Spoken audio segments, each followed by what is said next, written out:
Before you start receiving these exclusive and qualified leads, let's talk a little about objections handling, such as how much do you guys charge per square foot?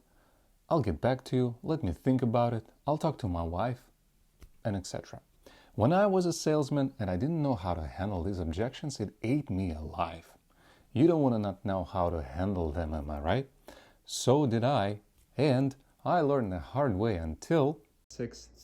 Yeah. That's the deal. That's the deal? Yeah, that's fine with me. 3,000 all in. I'll include taxes for you as well. Okay, that'll be great. That'll be great. Okay. Now, do you have an e-transfer account and I can just... In this case, how about like 52? Would that work? Okay. So let's cover sales, closing, and some objections handling in this short video as a sneak peek to our blueprint on how to build over $500,000 profit per year refinishing business just within 3 months. First thing first, you contact back the client after you receive the lead, or a client calls you directly. How much do you guys charge per square foot? The most common question we get asked. And the most common answer? It depends. Nothing wrong and nothing outstanding. Here's what you're supposed to say with exactly the same tonality. Can you maybe clue me in? What happened to your floor? What do you clean it with? How often? It doesn't really matter what customers respond to that. The main goal of these questions is just to trigger your clients to think that you sincerely want to help and you care about the problem. And after their response, you say this. Yeah, you see, for something like that, if we just give you a price per square foot, especially over the phone, we can be considered professionals.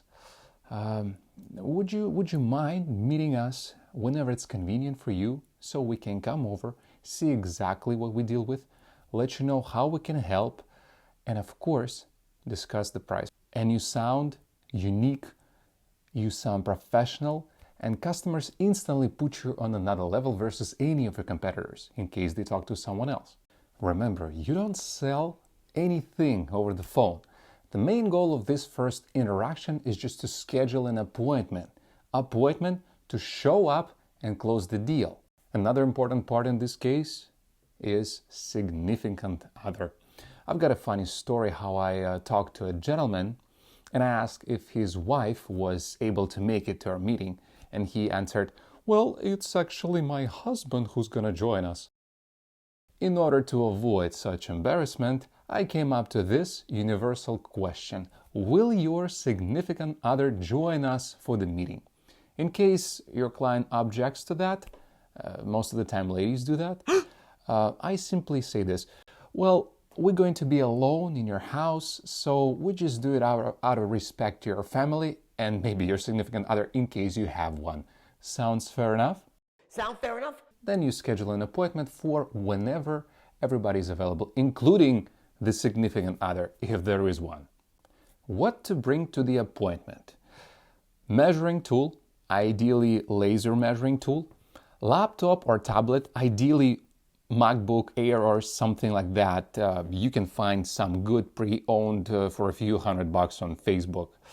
Color swatch set, Bona provides one, and a printed version of service agreement template in case you're not going to use the digital. Once you're at the appointment and you see the floor, drop a few compliments on how cozy it feels, on the really nice interior that they've got over there, and then you show them your expertise, of course. Let them know what kind of wood species they have, if it's a solid or engineered, what it was covered with, what kind of coating. Then you ask if they know how this finishing process is really working, if they're aware of that, and ask for the permission to show it. Here you do the presentation. You show each step of our refinishing process, sanding with the belt sander and edger, buffing, on-site color sampling, staining or sealing, and then application of the finish. Always say how many days it will take, how many working hours, how long it will take to get dry. Try to get it done within 2 to 3 minutes though. Short, informative, and simple. And as a final, picture of before and after. Guys, I know it might sound boring to you. However, 99% of the customers, they know nothing about this refinishing service. And by doing such presentation, you educate them and you entertain them as well. So right after showing this presentation, customers treat you differently. They do understand that you're a professional with a professional approach and you sincerely want to help, and you show them this very process because you care about everything, including their understanding of this refinishing in general. After you're done with the presentation, you ask when they were considering to get this done. You will need this information for closing after. Please memorize that. After this, you just ask them if you can measure the floor and get the numbers ready. It's time for the price presentation. For the price presentation, never use such words as thousands, $5,500, whatever. It sounds expensive and it sounds bad. Say something like 5,500-ish, like you feel a little guilty about that price and like you don't like it yourself. This way, clients feel like you care about them and about their reaction to the price. Otherwise, customers would feel like you're punching them in the face with your $5,500 plus taxes. Oof. I usually present 3 prices for them as good, better, and best option for their very problem. A fair market value for a job like yours is something around $5,500-ish. Can be a few $100 less or more depending on the final code that we're going to be using. But as a fair market, you can be considering something around like that. The trick is you haven't given them your price. You gave them a fair market value for their very job. If your client hesitates to proceed, you simply ask this: is it far from the numbers that you were considering for this very job? If no, meaning the numbers are good, meaning not far what they were thinking, that's it. You've got a foundation to close the deal on the spot. Fill out the paperwork and ask for the deposit. If clients are okay to go ahead with you, but they're not willing to pay the deposit, ask for any amount. Literally, even $20, $50 is okay. You just need to switch them to your consumer from the customer and reinforce their decision to go ahead with you. You can tell them you just need the deposit just to book the dates. If those numbers don't work, ask what amount they were considering to spend for something like this. Ask how far away are you from those numbers that they were thinking. Most of the time, clients give the amount and you see if it's far or not too far from your price, and you're good to make a deal with them. I usually say something like this: can you maybe share with me what were you expecting? If clients say, we'll need to think about it, I bet it is your favorite one. To be honest with you, George, Kathy, I've been doing this for a while now, and I know that the chances of us working on your floor will drop dramatically if you let me go now. And I really don't want that to happen.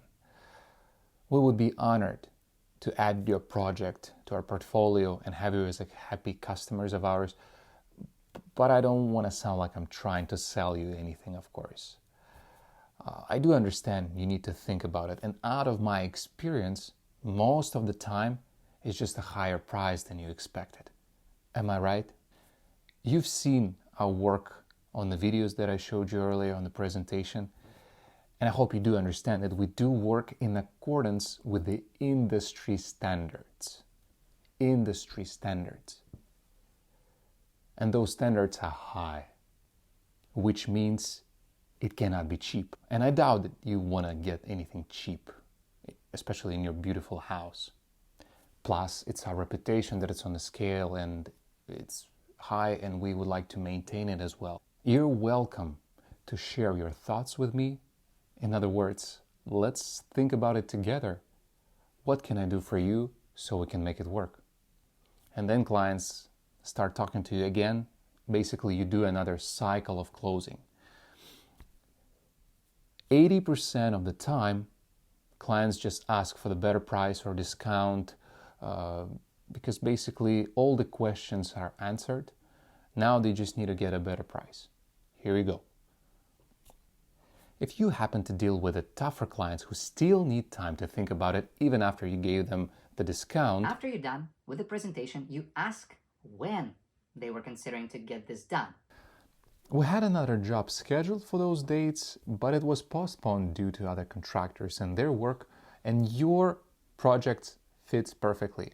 If still no, even after you gave the discount, after you negotiated, you're simply dealing with the clients who are not your clients, 15 to 20% usually, and they cannot afford your immaculate service. Remember though, the price is not primary.